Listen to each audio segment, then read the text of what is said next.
the most underrated resumes in the UFC. I feel like a lot of these guys should be higher on the GOAT list than they actually are. A lot of these guys have great non-title wins, and some of their non-title wins are better than the champion's actual title wins, but because there's no belt, no one really takes it serious. Some of these guys are just overshadowed by the champion. They lost to the champion, and people don't take their resume as serious, and they don't realize that they already have a ton of great wins, and they don't even have the belt. Starting off with the first guy, I have Max Holloway. Now, I know a lot of us will say, oh, he's like all-time great, this and that, top 15 or whatever, but he's not as high as people put him. I feel like, or he's higher than people put him.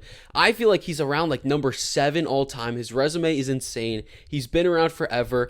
I also think he's higher than Jose Aldo. Now, it's tough because Aldo, it is pretty close. He has an insane amount of wins, just like Max Holloway, where the quantity is absolutely insane. But Max Holloway, he beat him twice, and people don't talk about how great of a win this is to beat Jose Aldo and finish him 2 times in Aldo's prime. I know people talk about the McGregor fight, saying, oh, well, McGregor knocked him out in 13 seconds, but there is something kind of fluky about it. Not to say that was a fluke. I still think McGregor would beat him if they ever rematched. But to just completely outclass him, not like a first-round knockout, to completely outclass Jose Aldo in his prime is insane. Also completely outclassed Justin Gaethje. He beat Frankie Edgar, Charles Oliveira. I get it was a weird injury. Yair, Kattar. And I know a lot of these guys, yes, he didn't have the belt, right? It doesn't make the fight or the win much worse than actually being a title defense. Beating Yair Rodriguez or Calvin Kattar, both in their primes, is good at any time. Arnold Allen, Brian Ortega, Anthony Pettis, Cub Swanson, Jeremy Stevens, the list goes on about who this guy has beat.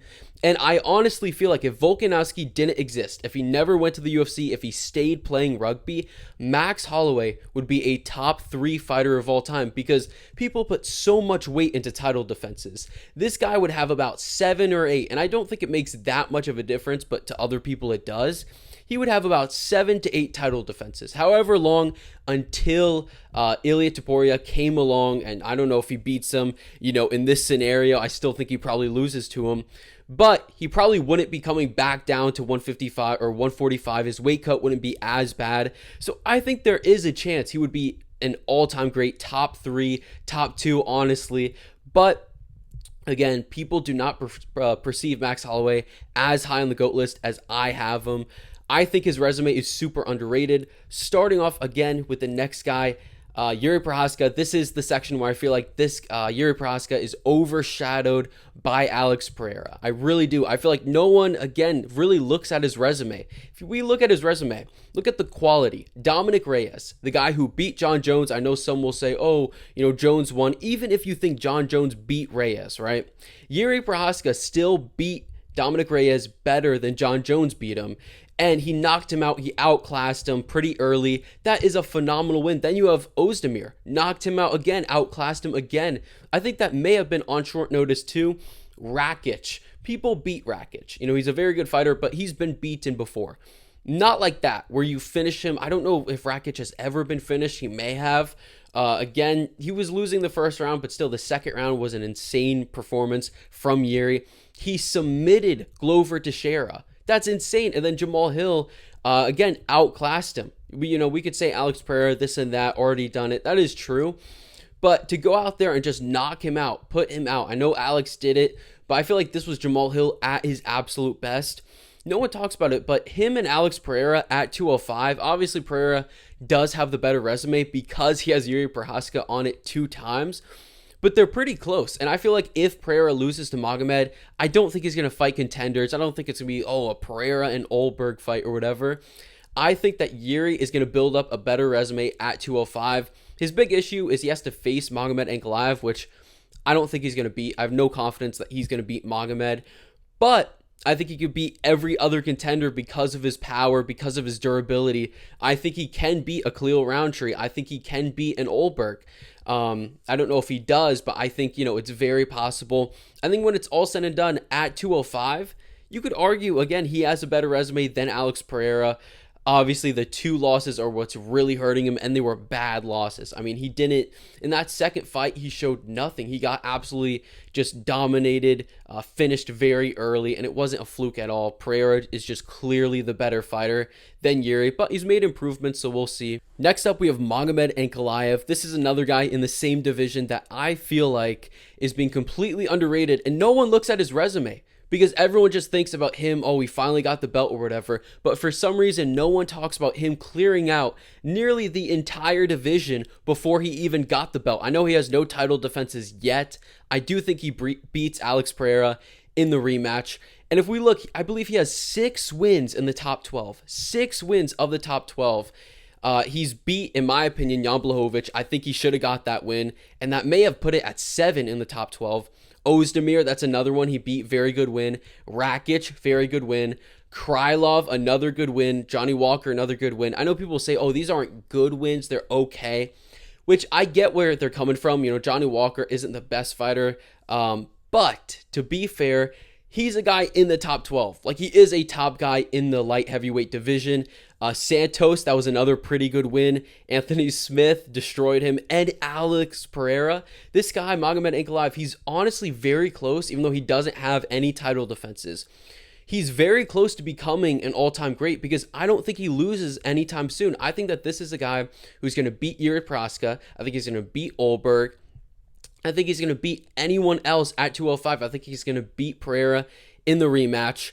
And I just don't see him losing anytime soon. And his current resume for 205, I know compared to the past light heavyweight division, it's obviously not as good because that division, like heavyweight, has gotten a lot worse. One of like the only 2 divisions that have gotten worse.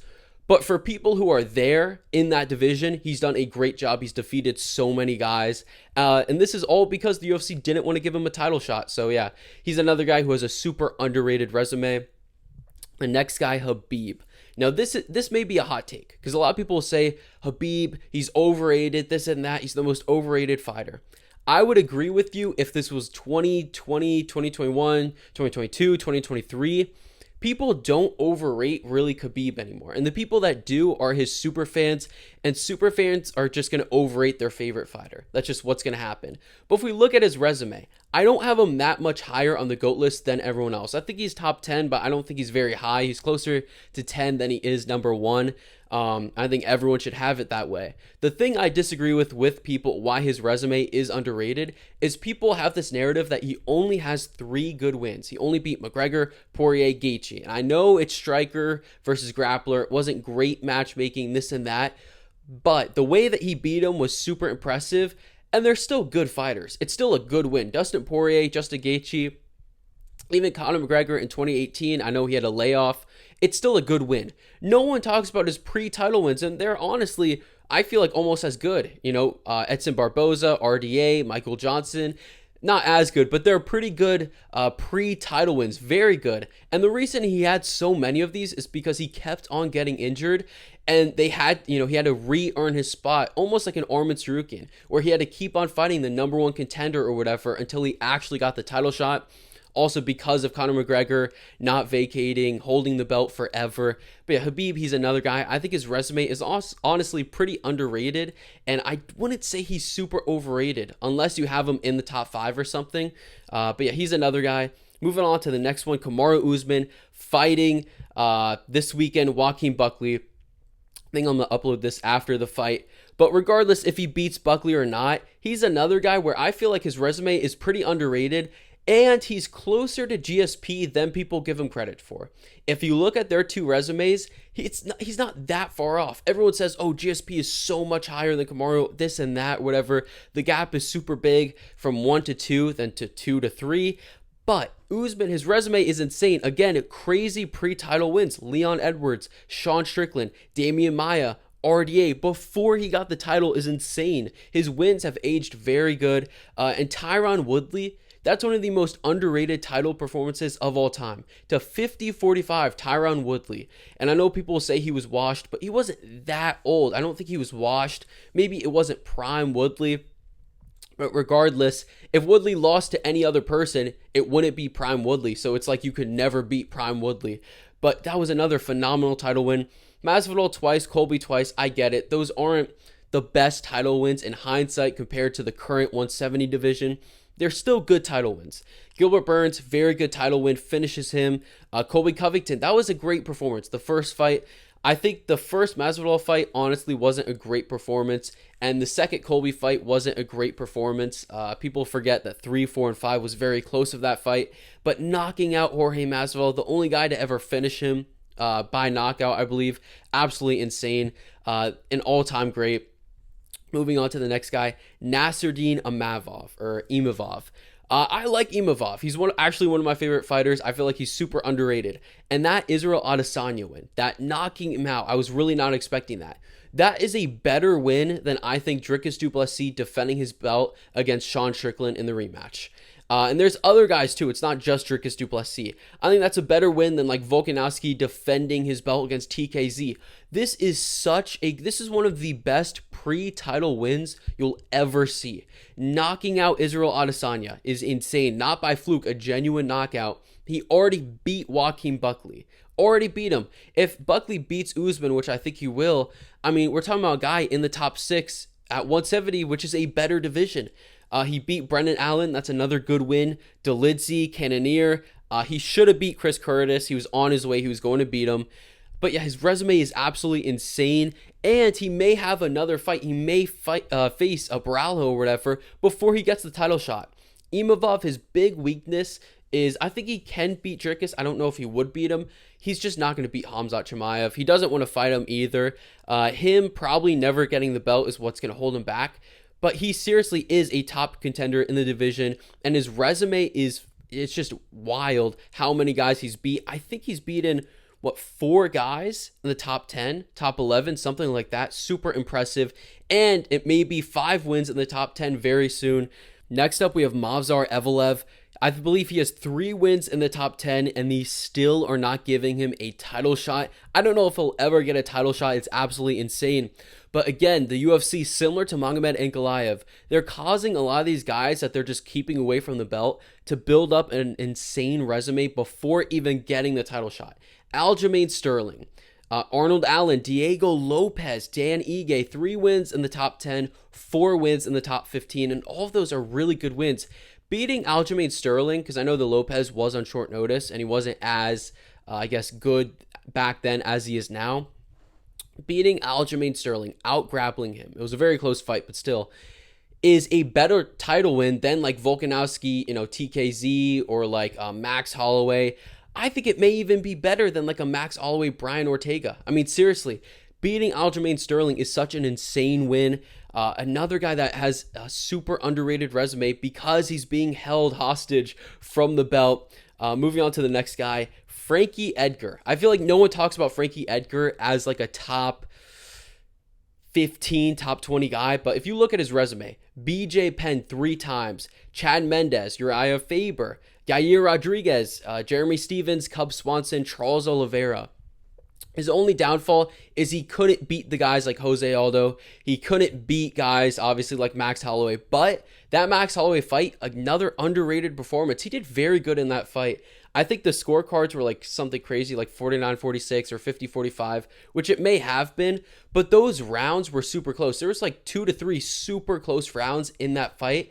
And at his kind of older age, that was a pretty good performance that I feel like people don't talk about. And people, I feel like, don't talk about Frankie Edgar as like an all-time great, as a top 20 fighter, this and that or whatever. But his resume, it speaks for itself, super underrated. Moving on to the last guy, Arman Tsarukyan. It's just the quality of wins, knocking out Dariush. I know he had just gotten knocked out before. Beating Gamera, I don't care what anyone says. Rewatch the fight. He clearly won, and a 50-45 scorecard for Arman is a better scorecard than a 48-47 Gamera. And Charles Oliveira. Beating Charles Oliveira is similar to like the Adesanya fight. Beating him, I know he didn't beat him as clear as Imavov beat Adesanya. Beating him before the title is a better win just overall than like Islam Makhachev defending his belt against Dustin Poirier, or Islam defending it against Moicano, or him defending it against Volkanovski in the rematch. I think it's a better win than all those. The only other better win is obviously Islam versus Volkanovski, the first fight, or him against Oliveira for the title. people don't give credit enough for this win. I know Justin Gaethje is saying he's going to retire, this and that. The UFC is doing him wrong for a title shot. It's like, dude, imagine Arman Tsarukyan. He beat Oliveira, and I don't care he pulled out. Oh, he pulled out on the last day. He needs to re-earn it. Enough. He still deserves it more than everyone else in that division. He deserves it way more, and he should be fighting for the title next. I think winner of Oliveira and Ilya should be facing Arman Tsarukyan. I feel like they may give it to Gaethje. I feel like if Gaethje or if Ilya loses, they're not going to do Charles Oliveira versus Gaethje, the rematch. They're just not going to do that. But if Ilya wins, they don't want Arman Tsarukyan as the champion, and he's probably going to be Ilya's toughest test at 155. So I feel like that they're going to do, Justin Gaethje versus Ilya if Ilya wins. But yeah, Arman, he's another guy that's underrated, and I feel like people aren't talking about enough how he's being kind of screwed over by the UFC, way more than Justin Gaethje. But yeah, let me know which ones you disagree with. But yeah.